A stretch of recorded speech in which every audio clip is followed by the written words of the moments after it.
Be a part of the best pro wrestling podcast today by supporting the Going In Raw Patreon. You can enjoy access to the live taping of the show, exclusive merchandise, and patron-only episodes, and so much more. Support Going In Raw today. Click the link in the description.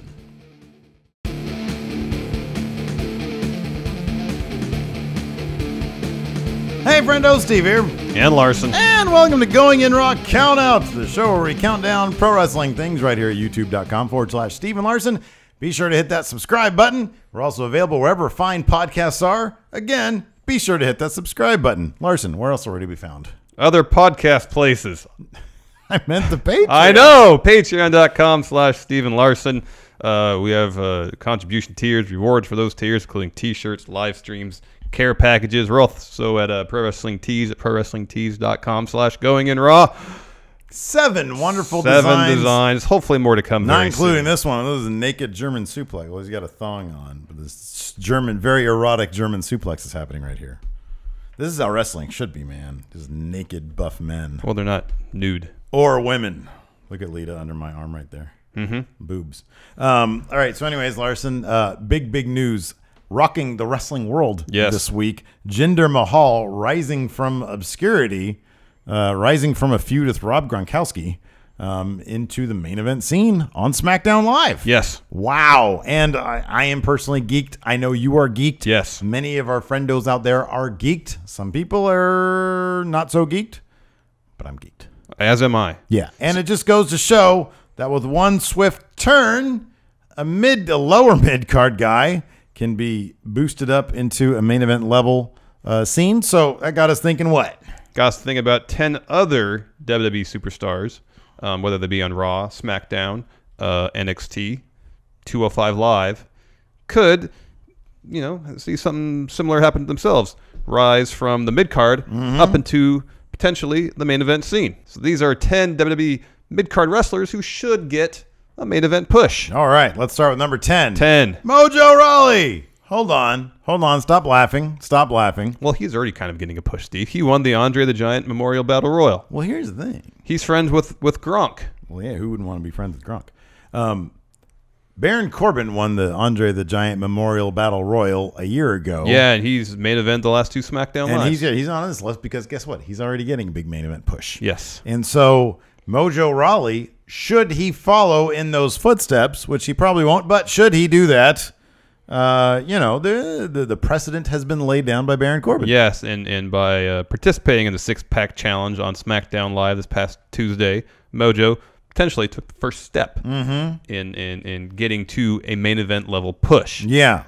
Here's also the thing I've noticed about Mojo, and I think you've noticed this too, is that so when he was in NXT doing Hype Bro, and then when he came over to SmackDown Live as Hype Bro, yes, he was kind of one-dimensional. Yes, he sort of went at one speed. Yes, that speed was hype. Yes, he's been toning it down in moments where it is effective lately. He keeps his hypeness, it seems, for the ring. Yeah, during interviews. Yeah, he's more measured. He's more down to earth. He's more relatable. Yes, I wonder if that is of his own volition, if that's creative direction, if it's of his own, if it's him doing that, that's pretty smart of the guy. It is, because that's a way to connect with people who just think this guy is cracked out, this guy is crazy, and it's a way to add dimension to his character. He's not always hype. When they gave him the interview, when he did the interview before the Andre the Giant Battle Royal, when he announced that he was doing it, he came off like he came off as like measured, like he was. Here's the thing about his thing. Sorry, not to cut you off. His thing can totally be fan who makes it big. It's like, hey, I'm doing this. I'm just like you guys, and I'm trying to make it big. And who doesn't want that as a story? Yeah, and that kind of dovetails what I was going to say was that all his mic work of late seems very genuine. Yeah, exactly. He comes There's off nothing as forced about it. A genuine guy. Yeah, who likes to get hype. Yeah. I guess he likes to get high. We're filming this on 420, but that day is past now, Larson. Yes. But anyways, I mean, yeah, I think that, look, whether or not this will happen, I don't know, but Mojo seems to be doing everything in his power to be ready for that opportunity. And there must be someone or several people that believe in him enough to give him the win in the Andre the Giant Memorial Battle Royal at WrestleMania. Like 30 people were in that Battle Royal, or 20 or whatever. I think it was 20. 20, yeah. One, I mean, it was 30. So his chances were 1 in 20 or 1 in 30. You got that right.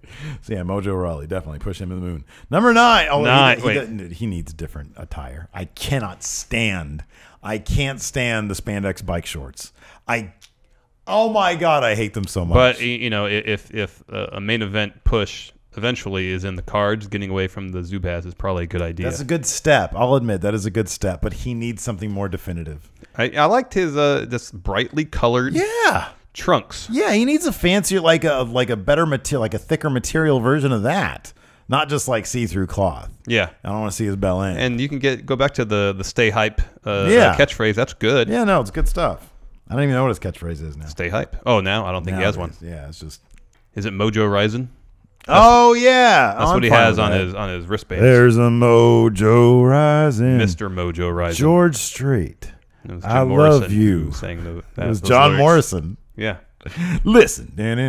Number 9. 9. No Way Jose. We're looking across the spectrum of WWE, Raw, SmackDown, NXT, 205 Live. And so No Way Jose, he's got the fans behind him. There is no mid-card belt, so he can't really go after that. And right now it's kind of... The mid-card belt is a premature call-up to the main roster. Exactly. That's what some people aim for. That's what Ty Dillinger received. And look at him now. Anyways, No Way Jose. He's got the fans behind him. He's got kind of a ceiling gimmick. Well, I always go back to his feud with Austin Aries, where he was doing his Fiesta thing until that segment where Austin Aries was dancing with him and then attacked him. And then the next promo he had afterwards, he showed some really good intensity and added some dimension to his character. Yeah. And I thought, okay, well, here we go. This is an avenue by which they could keep him doing his Fiesta thing, but also, when it comes down to it, he's intense. He's a fighter. Yeah. And I thought, okay, this is an avenue they should pursue. After that feud, at times they've gone back to it, but not consistently. Oh yeah. He's kind of gotten lost in the shuffle. Here's the problem. There are enough male wrestlers in NXT to warrant a mid-card belt. I don't think they're going to do that. But it is stacked. You've got Bobby Roode, Cassius Ohno, Hideo Itami, Roderick Strong, Cien. There's a lot going on there. Drew McIntyre. They are all ready for that title. Every single one of them. No Way Jose you'd kind of put towards the bottom of that pack. But like you said, he's shown flashes of being able to do all sorts of things. He has got the best face in the WWE. I think bar none. That face just says a million different things. Yeah. His hair is crazy. He could be a psycho guy, or he can be like Fiesta guy. Yeah. He can be any number of things. And I would love to see him get a push. Like, I would love to see No Way Jose versus Sanity. That'd be crazy. I know, that'd be interesting. Well, we have actually seen that because No Way Jose was teaming up with Ty Dillinger and Roderick Strong. Yeah, but I mean, like in the hero's role. You want No Way Jose versus Eric role. Young. Yeah, or No Way Jose versus Damo. That'd be cool too. That'd be cool. I'd love to see this. Probably not on the scale of likely to not likely. He's more likely to get. Here's the one thing that he has going for him, though. No Way Jose is totally ready for the main roster. He's one of those guys where if he gets called up, it's not going to be like, oh, well, that was too early. Because he knows exactly who he is. Yes. And every time he's on the mic, he is so assured of himself. Yes. He speaks with such confidence, and his character work is ready for main right now. It really is. Absolutely. Yeah, it totally is. I just think they might need a guy to eat losses to a heel. Maybe that's the deal with him. I don't know. I don't know either. But give him another year in NXT. Oh man, I think he's going to get called up in the next round because what else are they going to do with him? Really, it really is either give him a serious push or call him up to main. Yeah. And with the top of the card so stacked, odds are he's just going to get called up to main. Yeah. But no, I love No Way Jose. Oh yeah, he's great. He's always going to fill that. He's always going to fill that one niche that people need. So I'd like to say that, it's my inclination to say that he's got a certain ceiling that precludes him from being a world champion, and I think that's true.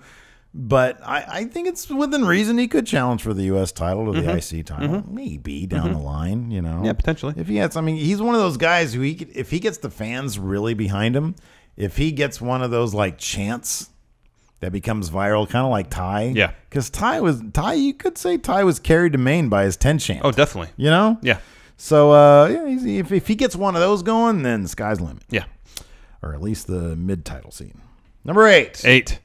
Fashion Police. We're both huge fans of Tyler Breeze and Chet Cheddarfield. The banker, Mr. McElroy, and Chet Cheddarfield. Yeah. And I really wish, I'm not saying they have Breezango come out as their Southpaw regional That's what wrestling I'm saying. characters. That's what they should do.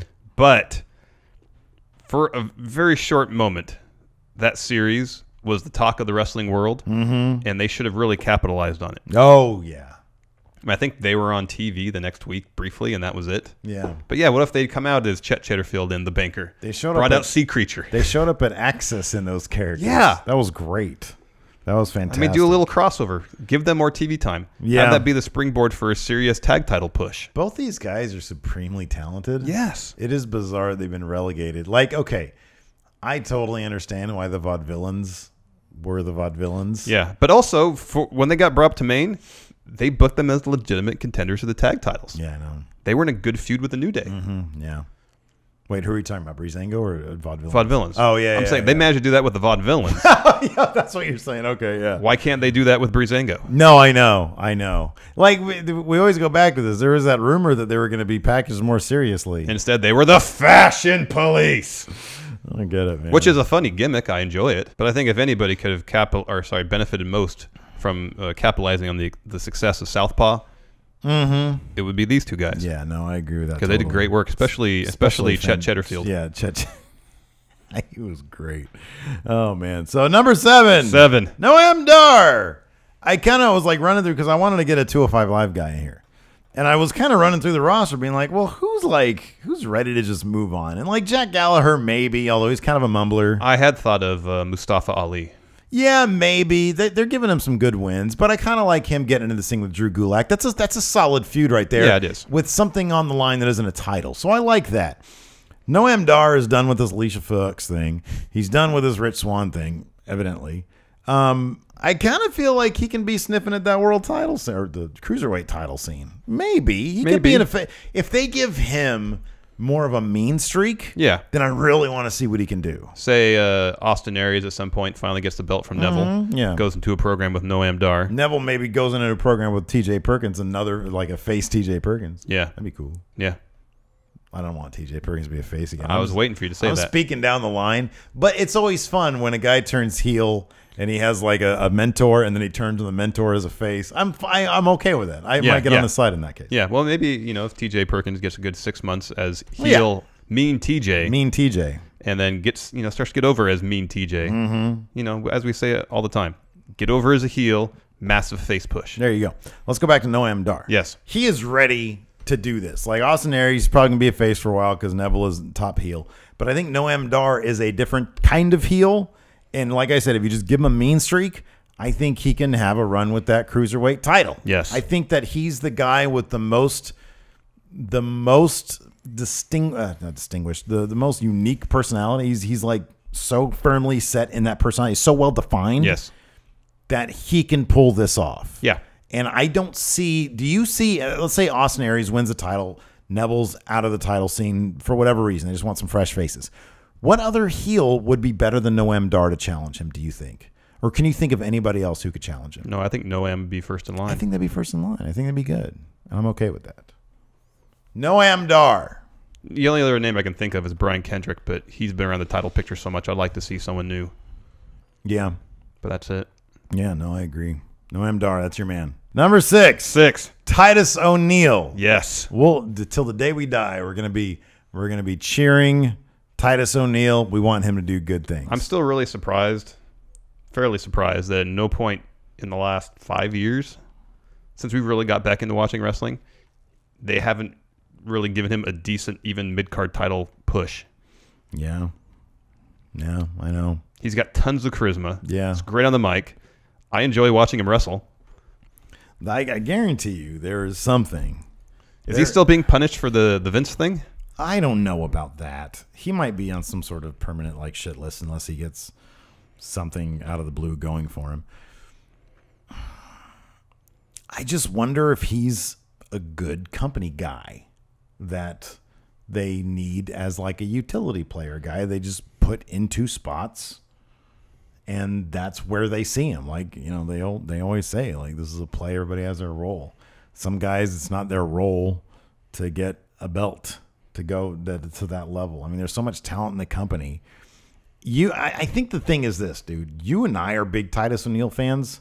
I'm not sure how many other people are big Titus O'Neil fans. Like, we see it. Mm-hmm.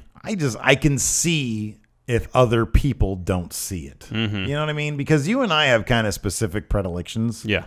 And we think he's hilarious. Yeah. I could see how other people don't find him hilarious, though. Some guys just don't get over with people. Yeah. I think that's probably the thing. I don't know. I have no explanation for it. He won that. Didn't he win like a Dad of the Year award? Or was that a WWE award? I don't know, but it was a Dad of the Year award. Okay. Yeah. He won some sort of Dad of the Year. Why wouldn't WWE want to reward that with something? I don't know. Of some sort. I don't know. He's he's on Main Event a lot, taking care of Curtis Axel. Oh yeah. Apparently, because we saw them in a dark match, didn't we? Yeah. Yeah, they did that again. Like, they're doing that a lot. That's the program, huh? That's the program. You sure it wasn't the same match we saw it taped and you saw it televised? No. I read it on the latest Wrestling Observer. Oh, he was running down like some of the live shows or something like that. I don't know. Maybe it was the latest Raw. They did it again. I don't know. The one thing working against Titus is his age. He's already 39. Yeah. So I don't know if the company wants to invest a significant push in a 39-year-old. I know. But then again, Shinsuke's 37. I understand Shinsuke is... Oh, man. You can't bring him up as... You cannot... Come on. But I'm sure there's other wrestlers...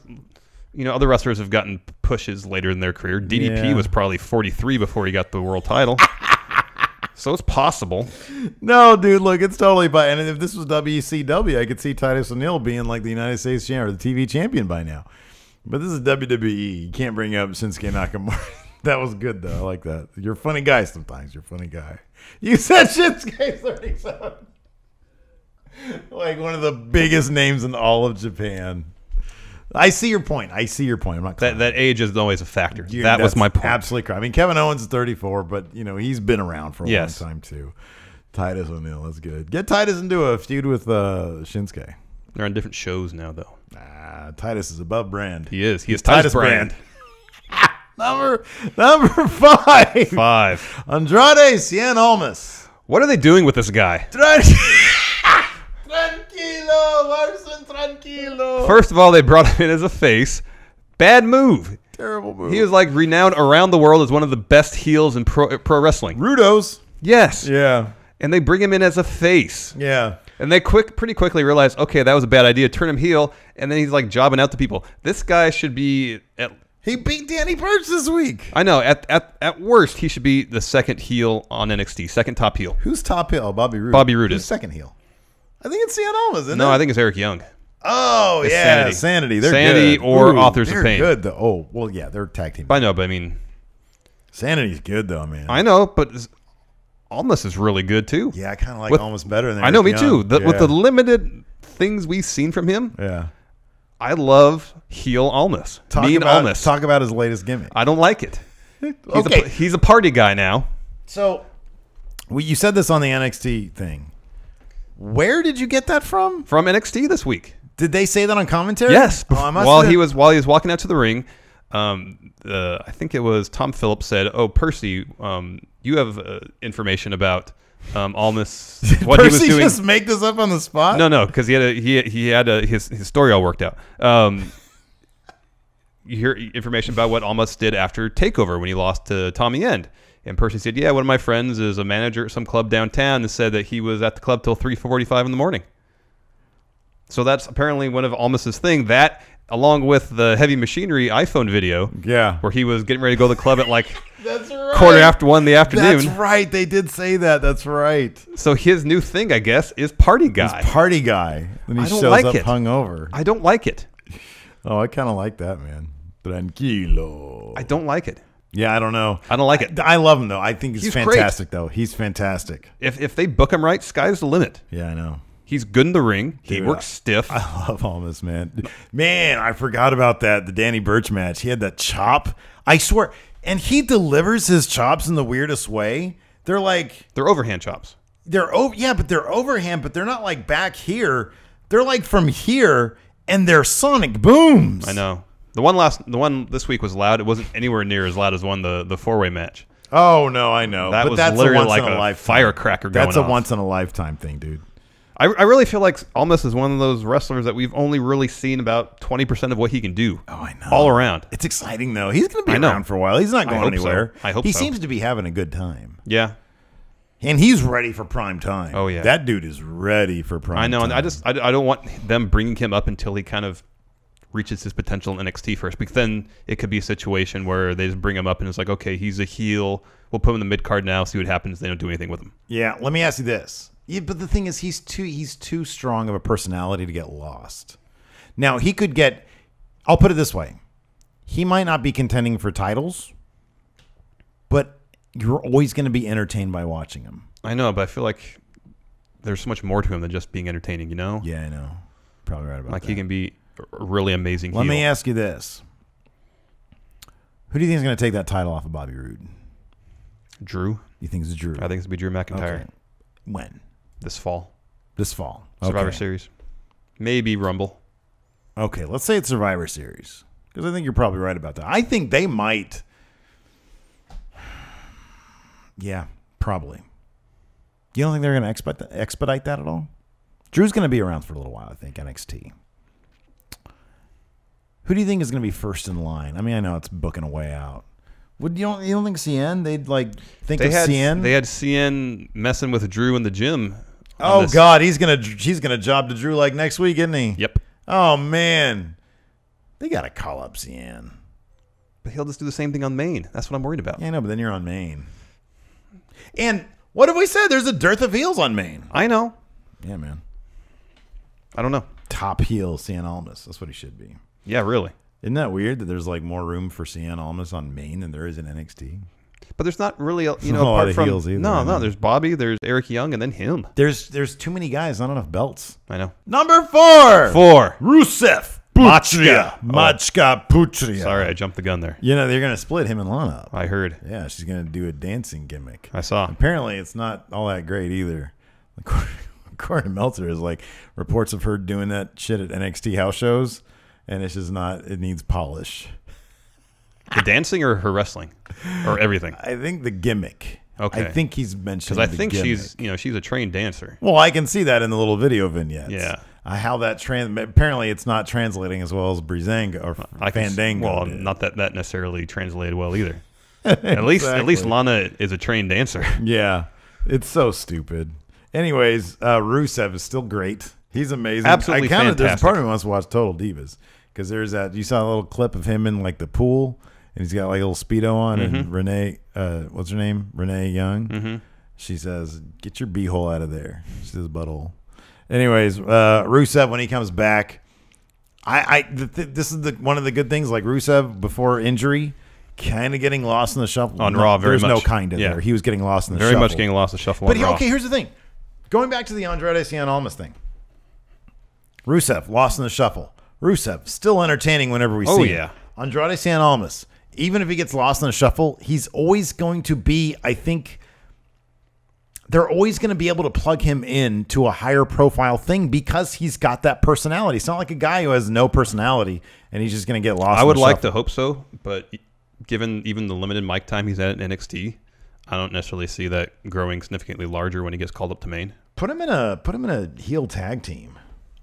Let him start the WWE version of Los Ingobernables. Oh my God, that'd be great. Just have him do that. Yeah, that'd be good. Are they allowed to use the term Los? No, they can't do that. I wouldn't think so, but then if you listen to his theme song, they say La Sombra in there. And Tranquilo. Tranquilo! What's another Spanish term for Los Ingobernables? Because that means the ungovernables. The unruly.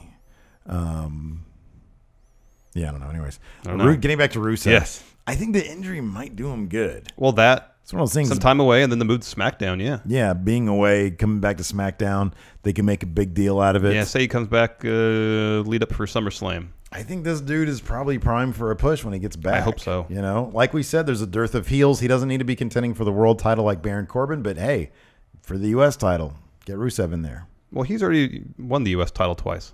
Time for him to move on to much larger prizes. I'm trying to be realistic. I'm not saying this has to happen tomorrow. I'm saying within the next year, maybe a year and a half. Really? I think it's entirely possible. It all depends on, well, over the next year, depends on the next draft. Draft always messes things up. Although I said Baron Corbin would be screwed over by another draft. Well, it wasn't really a draft. No, this was the draft. This is the same thing. They're not going to do another one of these for another year. Well, I read somewhere that Vince doesn't like the term draft. He banned the term draft for a superstar shakeup, and also the plans to do 2 of these a year. Really? That's terrible. I think following Mania and one of the other major pay-per-views. That's awful. Well, it'll have to be Survivor Series. I would think so. That's terrible. That's a god-awful idea. Who told you that? Sportskeeda? Internet. That's a terrible idea. It's akin to a draft. Because they're not going to do one of these in July. No, you wouldn't think so. No. But maybe in November. On a smaller scale. Rusev. Maybe have 3 or 4 people switch shows. Rusev. Yeah. I want to see him do good things. Man. I do too. I want to see him contend for the world title. That's what I want to see because he's talented enough. He had 2 great runs as U.S. champion. Yeah. Have him move on to the next level. Yeah, but my concern is he's like Titus, but like everybody likes him. He's a guy, good company guy. You can slot him in a lot of different spots.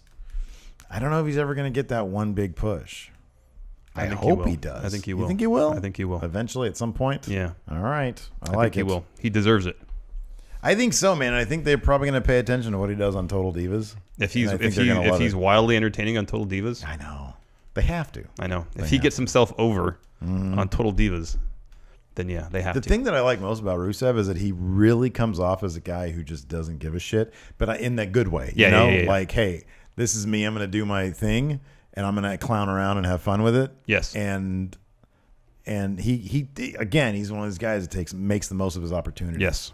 This is the guy. Remember, he was stuck in the United Nations? League of Nations. League of Nations. He was the only one that stood out. I know. Sheamus was world champion. Taking advantage of every opportunity. Hold on. Dog Ziggler. The only guy who came out of that feud unscathed was Rusev. And he was a face. They were trying to make the others look like faces, but he was the face. It was great. Mm-hmm. Number 3. Luke Harper. We got a glimpse. Dude Harper. No, we got a glimpse of what a main event push for Luke would look like leading up to and following the Royal Rumble. Yes. And the crowd was behind him. Yes. Totally. Yeah. His match against AJ to determine the number 1 contender after Randy kind of gave up his number 1 contendership. Mm-hmm. The crowd was into it. The crowd seemed not quite 50-50 split. Yeah. But it was pretty close. Yeah. In terms of who they were rooting for, People, AJ or Luke Harper. They were marking out for Luke Harper. He's in great shape. He's good in the ring. He's really good in the ring. He's good on the mic. He has it all. Mm-hmm. And then when they decided to have AJ go over in that match rather than Luke, it seems like everything after that, they had no plans for him. Yeah, he should have been in the title match. Triple threat as a triple threat at WrestleMania. Yeah, it should have been Randy. It should have been Bray. It should have been Luke Harper. Yeah, even we all would have known Luke Harper had no chance of winning. Mm-hmm. Having him in that match would establish him as a main event player, and also would have added so much more interest in that story. Yeah, because by the time they got to that match at Mania, the story wasn't really interesting anymore. Yeah. And then definitely after that match at Mania, I don't think anybody was interested in that story. Yeah, he's a guy that I'm legitimately scared about losing in the fray. Yes. Because he hasn't shown his force of personality yet. He's not necessarily a guy you can insert anywhere because we really don't know that much about Luke Harper. He's been an Army guy for Bray Wyatt all this time. So that's kind of a concern for me. I'm telling you, man, I think a wholesale gimmick change is needed for him. Well, I mean, he certainly can't come out in Dean Ambrose's ring gear. Telling you, man, Dude Harper. No, that's not a good idea. What is wrong with Dude Harper? People would love that so much. A small fraction of the audience would appreciate it. I would. Are you talking about me? Yeah. You're calling me a small fraction of the audience. Well, you're not the entire WWE universe. You're a fraction you're correct. of it. So telling you, listen, weed is legal now.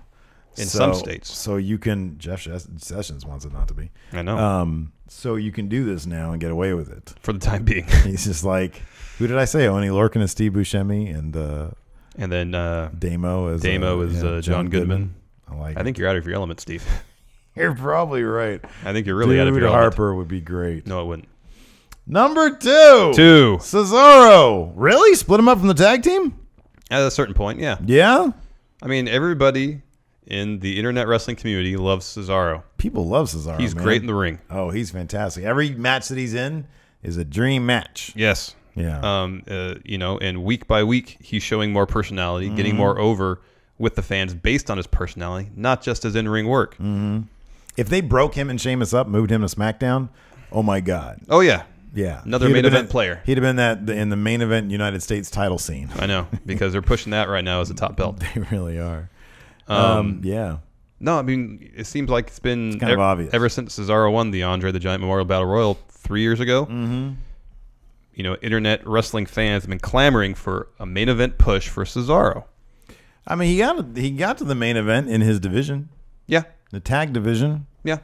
That's not good enough? I'm talking about a singles push. Singles push. He's been a United States champion. True. I'm sure he's had matches for other belts. U.S. He was answered John Cena's open challenge for Has U.S. he not title. been IC champion? I don't believe so. I always get confused. That belt's lineage is all over the map. It is. And he's never been in a sustained world title program with anybody. Mm-hmm.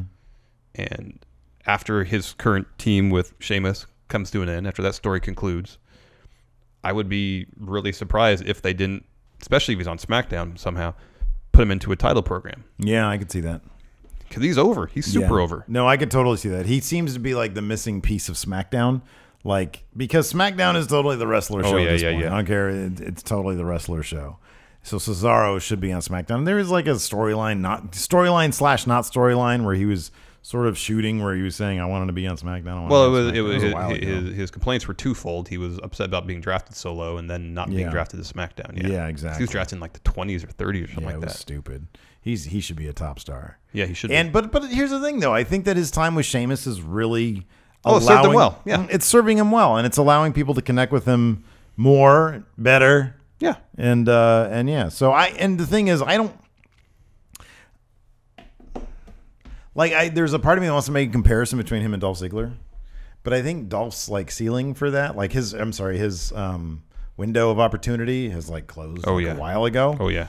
And so, but I think Cesaro, people are always going to wonder, Cesaro. Mm-hmm. Like, what about Cesaro? Yeah. And I think he's also one of those guys who he can be inserted in any situation and thrive. Mm-hmm. I really do. And make the most of an opportunity. Yeah. Yeah, exactly. Definitely. Number 1. Oh, let's go. Sami Zayn. Sami Zayn. Yeah, Sami Zayn. I mean, this is kind of obvious. Yeah. Sami Zayn's like a number 1 of pretty much every list we do. Yeah, pretty much. Yeah.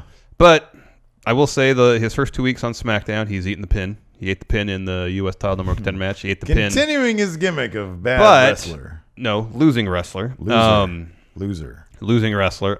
But this past week following SmackDown, they had an interview with him, I believe, on WWE's either WWE.com or their YouTube channel, where they talked to him about kind of always finishing in second place. Mm-hmm. So they're, even in defeat, they're laying the groundwork for a story moving forward. Yes. They're obviously following, kind of template laid out by his NXT run, where, he reached a certain point and always came up a little bit short until he finally beat Neville and won the NXT title. Let me ask you this. Speculate on the production structure at the WWE. Post-match, some of the guys from Digital come over. Hey, Sammy, we're supposed to do like a little thing with you. What do you want to do? Well, let's I would think. Do you think it's that open-ended, or I kind of do. I don't know. I kind of think that things like that end up on their YouTube page or on their WWE.com, like I wouldn't necessarily call it planting the seeds. I would say it's, well, I guess you can consider it planting the seeds. I don't know necessarily that it would be, hey, we're going to do this with Sammy. Let's start that here on YouTube. Well, I don't think it's them starting it. I think it's something a thread they've had with him for a long time. Yeah. I mean, they've always portrayed him as an underdog. Yeah, I know, but this is just more of the same kind of. Yeah. So I wouldn't put too much stock into like watching that and being like, oh, they're going to go somewhere with this. Well, I'm not necessarily saying that's the key to his eventual push. Yeah. I'm just saying it's all laying the groundwork for. his story. There's been a lot of groundwork laid down. They just need to go with it, man. Get on it. They're waiting for an opportune time. That's the point of this list. They're waiting Get on it. They're waiting for Kevin Owens to have the world title, and then Sami Zayn will win it. You think so? Sure. Could be. Yep. Within 12 months, Sami Zayn, world title holder, yes or no? Definitely U.S. champion. Yeah, I'd say definitely U.S. champion. Within the next 2 years, definitely. I'll say definitely world title. How old is Sami? Like 39? No, he's roughly the same age as Kevin Owens. As us? No, he's younger than us. 38? He's younger than 42. us. I think he's probably 33. 43. 33, I'd say. 33? You want to say 33? So, I mean, as long as Sami, especially on SmackDown, will keep getting opportunities to be. He's 32 years old. Sometimes I really wonder if. I think when Sami Zayn catches fire, it's going to be unbelievable. I've said this for ever since he's come around. He's the new Daniel Bryan, or has a potential to be. I don't know if they realize just how big. I hate saying I don't know if they're going to realize, but I really don't think they realize how big he can be. He just needs one really good feud. He is so good in every aspect of professional wrestling. Yep. And I say that straight-faced. I make a joke about him having gimmick of loser or, losing wrestler. Bad wrestler. Losing wrestler. Because it makes me laugh. Because if you think about his win-loss record it's not very good. It's not very good, so it makes me laugh. But he is the best in every aspect of the game. He really is. So, yeah, Sami Zayn, number one. Number one. It'll happen. In our hearts and in our minds. Yes. Anyways, let us know what mid-carders you think deserve a push. And until next time, we'll talk to you guys later. Bye.